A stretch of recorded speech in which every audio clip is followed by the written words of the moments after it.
երկար քննարկվել է տարբեր նրբություններ եւ այդ հարցերս այդ կոնտեքստում են։ Փաստորեն դուք մնացիք այն տեսակետին, որ եւ կառավարությունը բնականաբար որ պետական հիմնադրամ պետք է լինի։ Այս իմաստով հարց, էլի, մի հարցս, որ մի երկու բառով էլի հիմնավորեք ձեր կարծիքը, ինչու ձեր համար ընդունելի չի խառը համակարգը պետական եւ մասնավոր, որպեսզի ապահովվի մրցակցություն։ Հաջորդ հարցը, էլի նախնական քննարկումների ժամանակ դուք հաշվարկներ եք ներկայացրել, որ մեկ անձ հետ կապված այդ ապահովագրական վճարը պետք է լինի մոտավորապես, եթե չեմ սխալվում, 180,000 դրամ։ Ես այդ քննարկումներից մեկի ժամանակ առաջարկեցի, որ դա տրամաբանական կլինի, որ լինի 120,000 դրամ, իմ հաշվարկները ունեի, եւ փաստորեն հիմա դուք կանգ եք արել 129,000 դրամի վրա, ինչը շատ լավ է։ Բայց այստեղ հարց. արդյոք այն նախնական ժամանակ, որ դուք հաշվարկել եք 180,000 եւ հիմա 129,000 է, ինչ որ ծառայություններ դուրս էր մնացել, թե ծառայությունները պահպանվել են ընդհանուր առմամբ եւ հիմնադրամը շահույթ հետապնդելու է թե չէ։ Եվ վերջի հարցը մենք գնագոյացման հարցը, այսպես կոչված ծառայությունների գնագոյացման հարցը ո՞նց է կարգավորվելու եւ մասնավորապես այսպիսի արատավոր երևույթներ մենք երբեմն հանդիպում ենք, որ ասենք ինչ-որ բան բուժարուն ինչ-որ ծառայության ասում, ինչ-որ բանի ասում, բուժում է ինչ-որ բանի դեմ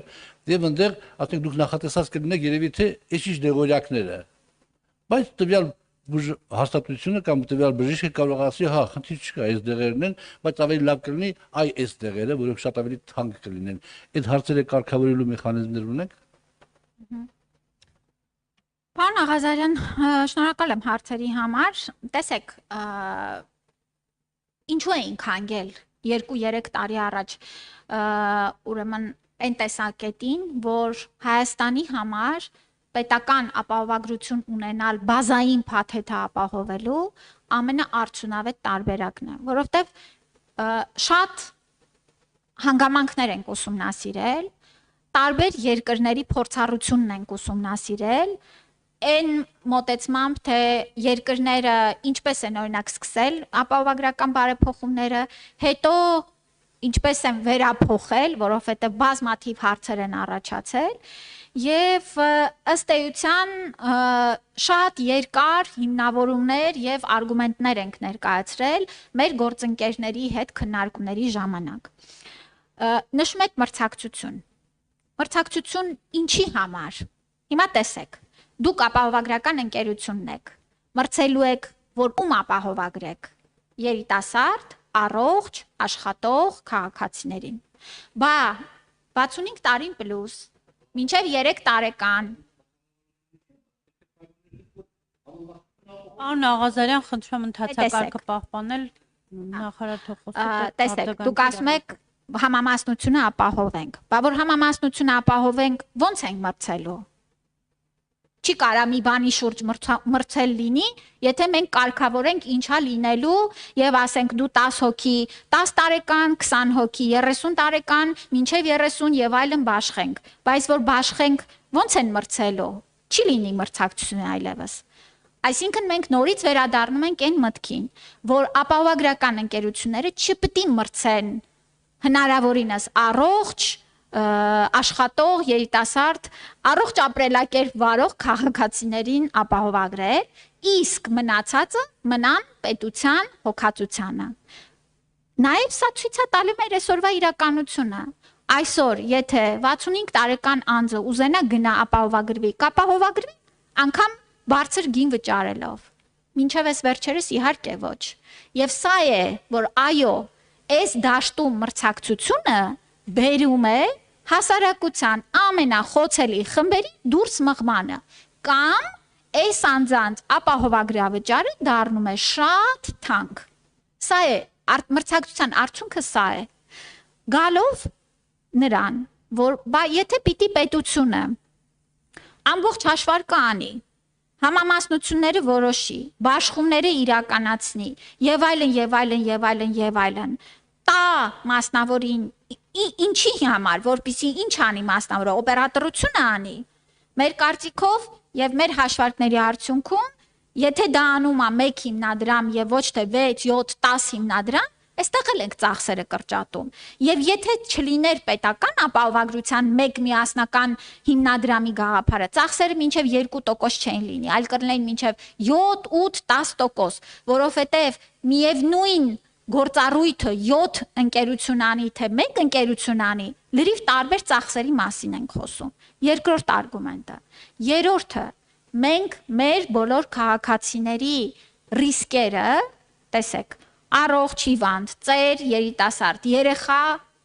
մեծ, աշխատող, չաշխատող, սոցիալական կարգավիճակ ունեցող, չունեցող, բոլորի ռիսկերը, որոնք շատ տարբեր են, բերել ենք մի հատ զամբյուղի մեջ ու բաժանել ենք բոլորի վրա։ Դրա համար ենք ստացել 129600 դրամ։ Եթե այսպես չանեինք, ամեն մեկի արժեքը շատ ավելի մեծ կլիներ։ Օրինակ 65 տարեկաններին պլյուս անձանց համար կլիներ 250,000, ասենք թե մինչև 3 տարեկան երեխաներին է էլի մոտ այդքան, 7-ից բարձր երեխաներին ավելի ցածր, այսինքն սա է համակարգ ստեղծելու մեր մոտեցումը, որ մենք պիտի միասնական որոշումներ ու փաթեթ ունենանք, որ ամեն մեկ ավելի քիչ վճարի այդ ծառայությունները ստանալու համար։ Մենք 180,000 դրամով չենք խոսել ենք 164,000 դրամ փաթեթի մասին, եւ այո, իհարկե փոխվել է փաթեթը, բայց եթե չի փոխվել, ո՞նց է գինը իջել։ Հո նույն բանը չենք ավելի էժան գնահատել։ Հենց մեր ակտուարական հաշվարկները իրենք ալգորիթմներ են, կախված բնակչության թվից, հիվանդացության բեռից, դիմելիության քանակից, եւ այս բոլոր փոփոխականների փոփոխման արդյունքում եկել ենք կոնսենսուսային 129600 դրամի փաթեթ ենք կազմել։ Եվ փաթեթն էլ այդ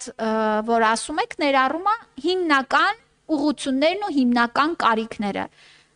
Քավլեցի ապահովագրությունը ամեն ինչ չի փակելու եւ որևէ երկիր բազային ապահովագրություն չի փակում ամեն ինչ, բայց այսօր մեր 65 տարի պլյուս անձը գրեթե ոչինչից չի օգտվում։ Շատ փոքրաթիվ ծառայություններ, եթե չունի երկրորդ կարգի հաշմանդամություն կամ սոցխմբից չէ, իսկ դրանք 100,000-ավոր քաղաքացիներ են։ Նրանք ոչինչից մինչև շատ կարևոր փաթեթի ձեռքբերումը այսօր պետությունը ապահովելու է։ Ես նորից եմ ուզում շեշտադրեմ, սա Հայաստանի համար պատմական որոշում է։ Ուղիղ 30 տարի մեր երկրում խոսել են տարբեր իշխանություններ, տարբեր կառավարություններ, որ պետք է ներդրվի ապահովագրություն, եւ ես ուրախ եմ, որ մեր կառավարության հանձնառությունը եւ մեր քաղաքական ուժի հանձնառությունը իրականություն է դառնալու։ Արձագանք Այդ բացասական երևույթը որ կա հիմա, իշխանով կա, իշխանով չկա։ Հա, գնագոյացման մասով բաց թողեց, հեսա կանդրադառնամ։ Մեկ էլ այդ 129,000 դրամը, որ բան ենք անում, պրոյեկտում ենք, ասենք, ինչքան գումարի մոտավորապես ծառայությունները մատուցում դրա դիմաց։ Կարողացա հարցը ճիշտ ձևավորել, այո, դրա դիմաց ինչքան 500,000, 600,000, 1 միլիոն։ Մենք տեսեք, ապահովագրական փաթեթի փոխհատուցումը չունի ընդհանուր գումարի վերին շեմ։ Դուք ձեր նշած օրինակը, այո, շատ ապահովագրական ընկերություններ ասում են, գնում ես օրինակ, չեմ ամ 150,000 դրամանոց փաթեթ եւ քեզ տարվա ընթացքում փոխհատուցում են մինչեւ, չգիտեմ, 2 միլիոն, հիպոթետիկ թվեր եմ ասում, դրամի ծառայություններ։ Մեր ամբողջ փաթեթը այլ սկզբունքի հիման վրա է ձևավորված։ Մեր սահմանափակումները վերաբերում են կոնկրետ ծառայություններին, օրինակ, սրտի ստենտավորումը, մենք ասում ենք, առաջին 2 ստենտը ապահովագրությունը կփակի։ Հաջորդիվ երրորդ, եթե կարիքը լինի հավելյալ ստենտավորումներ, ապա արդեն քաղաքացին ինքը կվճարի։ Այսինքն մենք դնում ենք հստակ ծառայությունների շրջանակում առավելագույն գումարներ, փոխհատուցման առավելագույն արժեքներ։ Բայց եթե մարդը աստված չանի, ընկնի վթարի տակ, ասենք թե գնա հիվանդանոց, կարիք լինի նրա բուժօգնությունը ամբողջապես ապահովելու համար, չեմ 3-4 միլիոն դրամ, այո կփոխհատուցվի։ Հաջորդիվ անցնի, առողջացավ, գնաց տուն, անցավ մի քանի ամիս, ինչ որ մի այլ դեպք պատահեց, քաղցկեղով օրինակ, մենք չունենք սահմանափակում, ապա նա այդ ծառայությունները իրեն անհրաժեշտ կստանա։ Եվ գնագոյացումը, ուրեմն տեսեք, մեր հաշվարկը այստեղից է սկսվել։ Ոչ թե ինչ ունենք, ոնց բաժանենք տեղերում, որ ստանանք ծառայություններ, այլ ձևավորել ենք ծառայությունների ցանկը, նկարագրել ենք ամեն ծառայության մեջ ինչ է ներառվում կոնկրետ, կույրաղիքի վիրահատություն ասելով ինչ ենք հասկանում, հետազոտությունը, որոնք պիտի իրականացվի, վիրահատությունը, ոնց պիտի իրականացվի, որպեսզի դա համարենք դեպք։ Եվ այդ արդեն հստակ ցանկի շրջանակներում ելնելով ապրանքների, աշխատուժի, սարքավորումների, ենթակառուցվածքների ուրեմն վրա արվող ծախսերը հաշվարկել ենք եւ ստացել ենք փոխհատուցման գին, որը որ կարծում ենք շատ համահունչ է եւ որոշ ծառայությունների մասով, օրինակ նույն կույրաղիքի վիրահատության մասով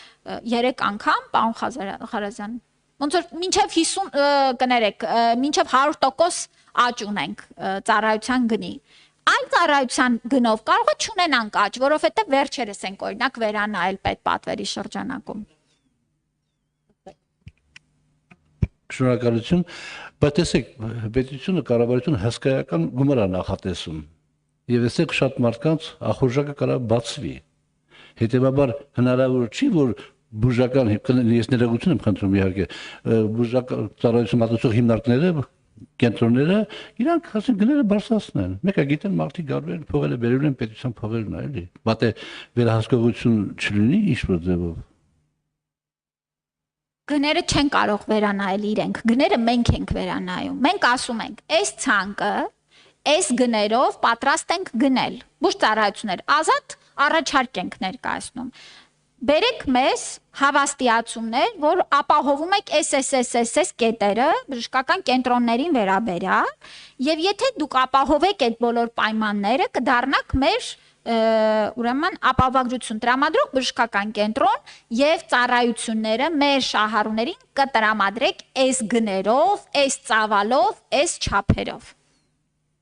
Իրանք չեն որոշելու գները։ Շնորհակալություն Տիկին Ավանեսյան եւ